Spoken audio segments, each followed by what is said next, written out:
This strange story happened to me in the middle of spring. At that time, I was living at my parents' house. My mother and father had gone to visit my uncle in Canada for a week. It so happened that just at that time, I got very sick and came home from university to be treated. In the end, I stayed at home for the main thing. We had a wooden house with 4 big rooms and a kitchen, and in the yard there was a booth in which lived our guard Jack, a German Shepherd, and 2 cats, Leo and Simba, were always running back and forth. With this trio, I met the next mysterious event. As I remember now, it happened on the 2nd day of my stay at home. I was lying wrapped in a blanket with a fever, stuffy nose, and sore throat. In general, all the set of mischief that bring colds. With nothing to do, I was watching a TV show. It had been long since it gotten dark outside the window, so the room was lit only by the TV screen. I was too lazy to get up and turn on the light. And I couldn't because Leo and Simba had decided to use me as their bed. So it was a nice quiet evening, except for the sickness. I didn't immediately notice that Jack started to run under the window and jingle his chain. He's a smart dog, but sometimes, out of boredom, he could run circles around his territory and scare the neighbors' cats. So it wasn't that unusual. 5 minutes would pass and he would calm down, but not this time. After jingling his chain for a couple minutes, he suddenly barked a few times, so gently, warningly. All in all, I still wasn't paying much attention. If someone had come onto our property, he would have barked a little more vigorously. After a minute, he barked louder than the last time, and then he ran the chain again, as if he wanted to reach for something. After that, I listened, but I thought his behavior was strange. What had he seen that he couldn't calm down? I had turned the TV down and listened, then turned the sound off. Jack had definitely seen something, and it was bothering him. He was too active, but I couldn't hear anything but his chain jingling. I decided to get up and look out the window. This time, Jack really was barking at a stranger. Jack went silent, as if his mouth had been clamped shut. I listened to the silence for a second, and then I ran to the window that overlooked Jack's booth. The next thing I saw stumped me. Jack just sat there as if on cue. Not even his tail wasn't doing anything erratic. In the darkness, he looked like a statue looking somewhere towards the gate. To be honest, I didn't like the whole thing so much that it sent goosebumps down my spine. But I pulled myself together and went to the next window. When I looked through it, I almost swore out loud. There was a man standing in our yard.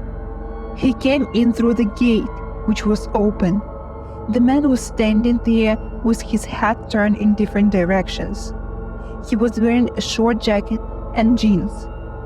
There seemed to be enough light from the street light to make him more or less visible. I was about to knock on the window, saying, "What are you doing here?" But then I saw something that scared me a second time, and a lot more scared. It was a man, and this man had a mask on his face. It was a mask because there's no way a real person could have eyes that big. They weren't even eyes, they were just something black, hollows the size of bugs, and the mouth was a strange, twisted mouth, whether in a fit or great pain or a nasty grin.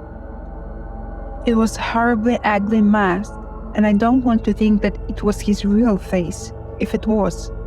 It wasn't a man standing in our yard that night. People don't have faces like that. I was stunned, but he kept looking at our yard. He looked at the spot where Jack was sitting a couple times. The man seemed to want to move forward when his face accidentally ran into my window.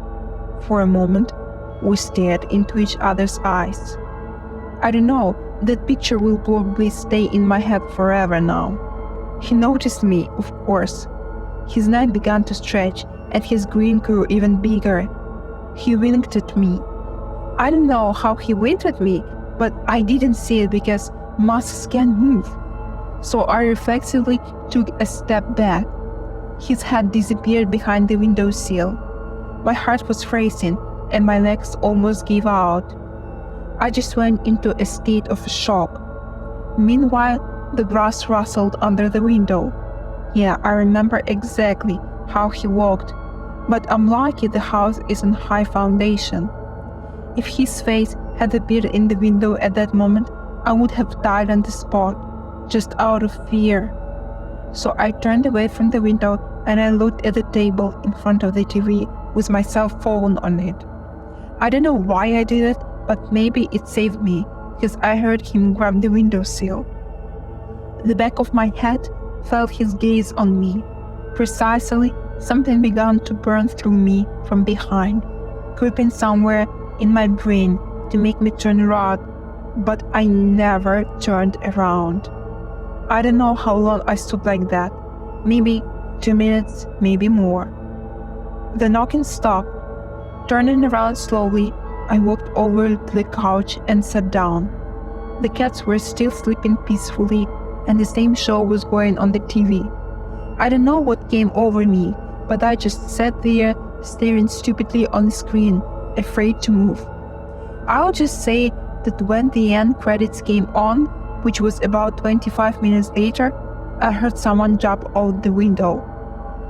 Someone jumped into the grass, and then the gate creaked. Strange, thought I. Why didn't I hear it open? Of course, I didn't sleep a wink that night, and I could only get up from the couch when the siren of an ambulance went off outside the window, and it sounded like someone was sick. I didn't see Jack.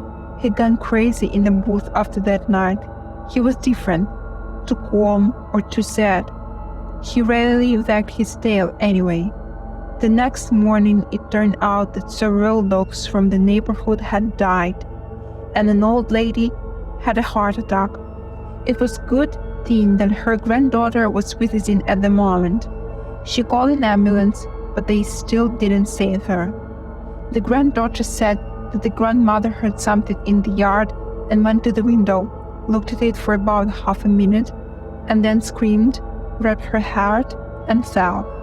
The girl herself didn't see anything there. The police got a report, I think. A man that is walking around in people's yards, but they never found anyone, as far as I know. It's a small town, though. He comes to me every night in my dreams now, if they are dreams. He comes to me, and he and I play a long game of fucking staring games. What can I say? There is something very strange things going on in this world. You gotta be careful.